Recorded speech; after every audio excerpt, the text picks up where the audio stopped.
Hi everyone, welcome to my first session on machine learning for beginners. My name is Fatih Ilham and I will be your guide to entering this exciting world without fear.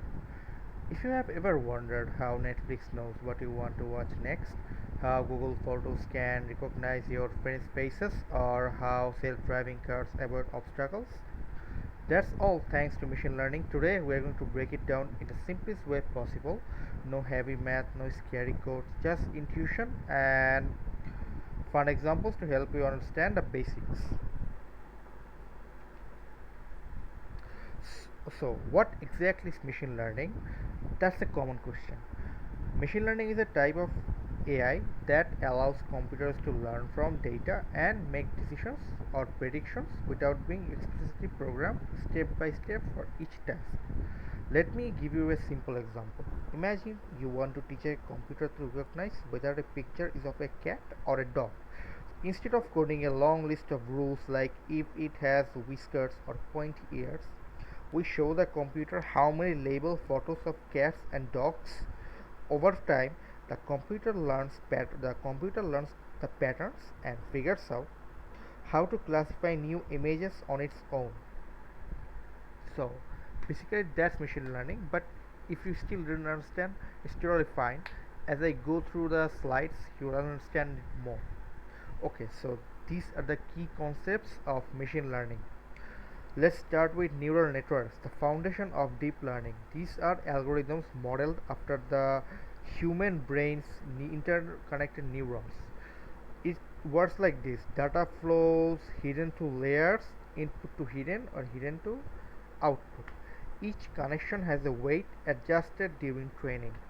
For example, when you unlock your phone with Face ID, a neural network compares your face to stored data pixel by pixel. Fun fact: the first artificial neuron was created in 1943. Today, networks like GPT-4 have trillions of parameters. Next, we have computer vision. It teaches machines to interpret visual data. For example, medical imaging, detecting tumors in X-rays, autonomous vehicles, spotting the people who walk by the street so they don't crash it, and agriculture like drones monitoring crop health. It has certainly challenges like human AI sees images as grids of numbers. For example, this cat photo is just a matrix of RGB values to a machine. So, in short, computer vision means you are just teaching a machine to interpret any visual data you are coming across. And the fourth is machine learning. We have already discussed that, but you have to understand that is the heart of AI. ML systems learn from data without being explicitly programmed.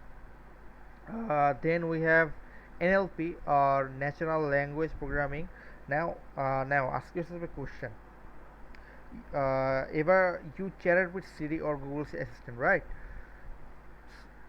So what I want to say is that this you are chatting with Siri or Google Assistant, that's actually NLP. Now how it works? It works. Firstly, it works in tokenization, which means you are putting a text and it breaks the text into words. Then sentiment analysis, like what you have wrote, is this positive or negative? Then machine translation, which means I mean the NLP is various, right? So different NLP has different machine translation. For example, Google Translation. So it translates your data, then it responds you as humanly as possible, and that's how the AI is evolving. Okay, then the last we have reinforcement learning. The key terms is AI. For example, a game playing bot. For example, you are playing against you are playing a chess game against an AI, right? That we can call reinforcement learning. For example, AlphaGo beat the world champion in Go by playing millions of games against itself. So it's nothing actually. It's you can just say a game playing bot. That's the easiest way to describe reinforcement learning. And then we have ethical AI. Ethical AI is the most critical conversation. Ethical AI means the use of AI as much as possible ethically, not using it to troll people or harm anyone. For example, you guys might have noticed deepfake is deepfake is causing many harms to many celebrities because people are making very obscene photos or videos. That's it. Okay, so then we have three types of machine learning. The first one is supervised learning. Here the machine learns from labeled data. For example, if you have a data set of houses with their prices, we can train a model to predict the price of a new house. Then we have unsupervised learning. Here the machine tries to find patterns in data without any labels. For example, grouping similar customers together based on their buying habits. Then we have reinforcement learning. We talked about that in the previous slide, but I will try to explain it again here. The machine actually learns by trial and error, receiving rewards or penalties. Think about a robot learning to walk or an AI learning to play a game like chess.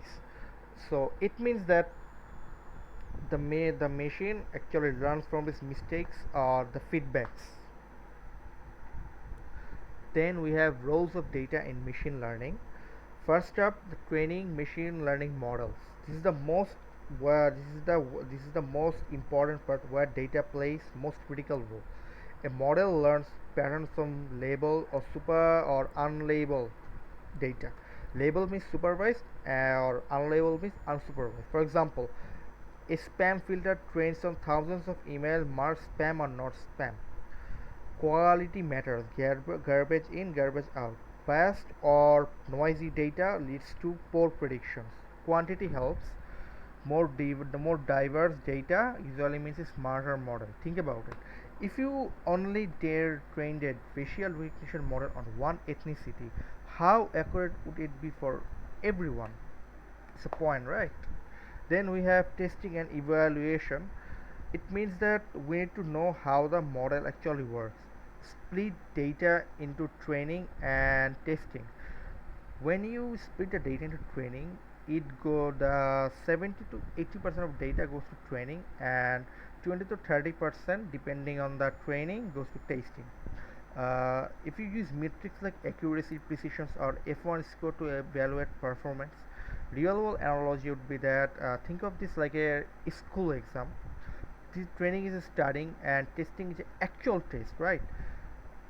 Never evaluate on training data, that's cheating. It's like grading a test with a answer key.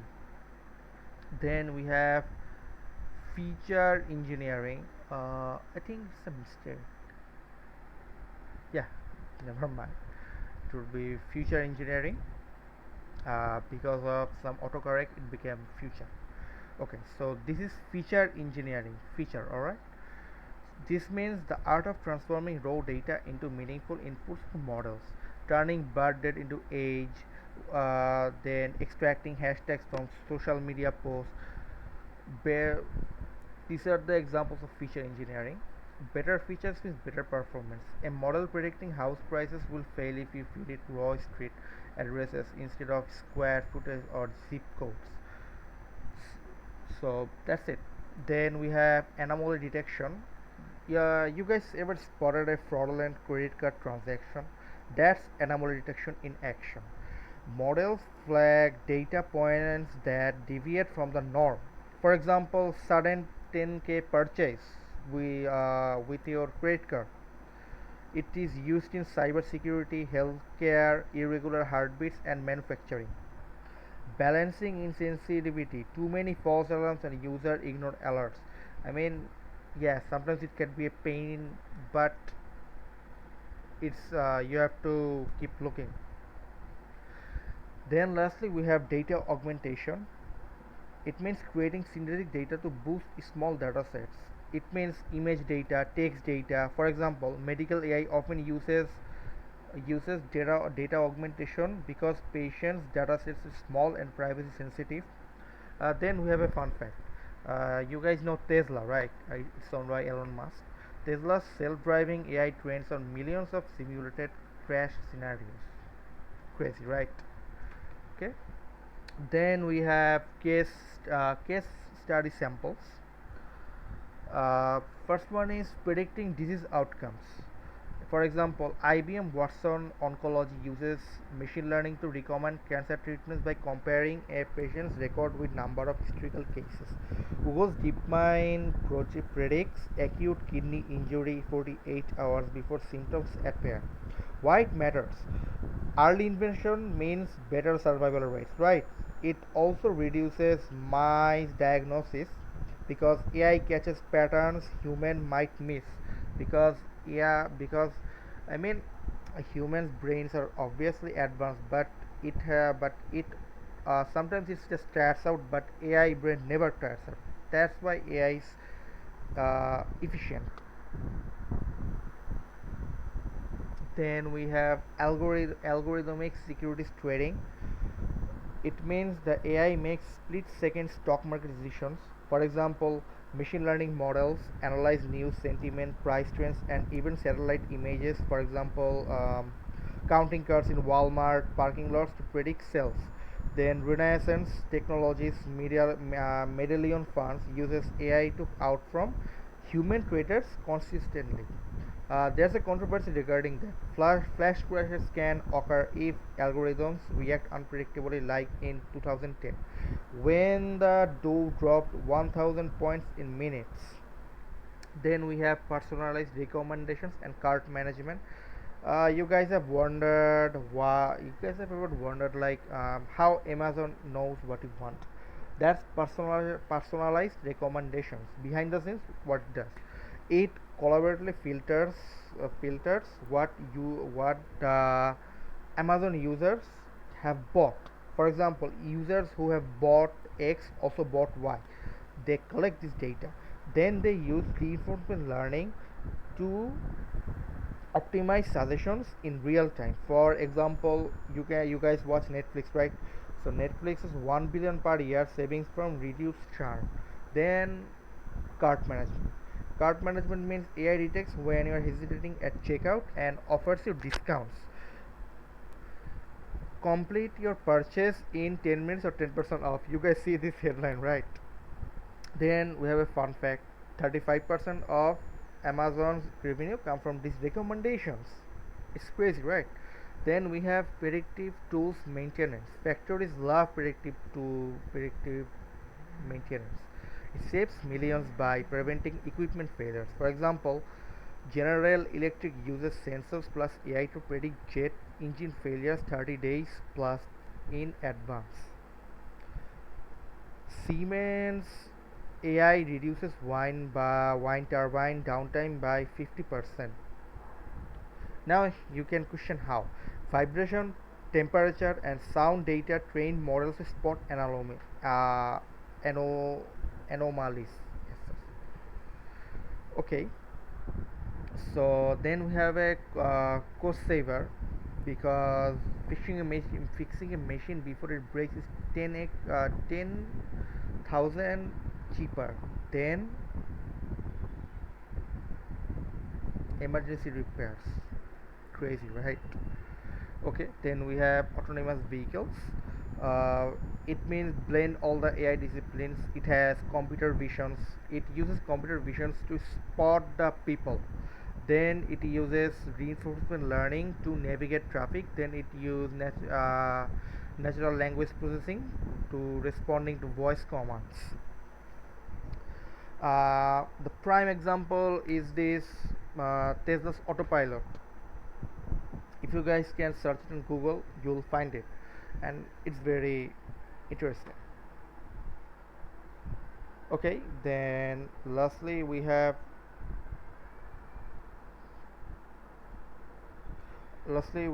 energy consumption optimization.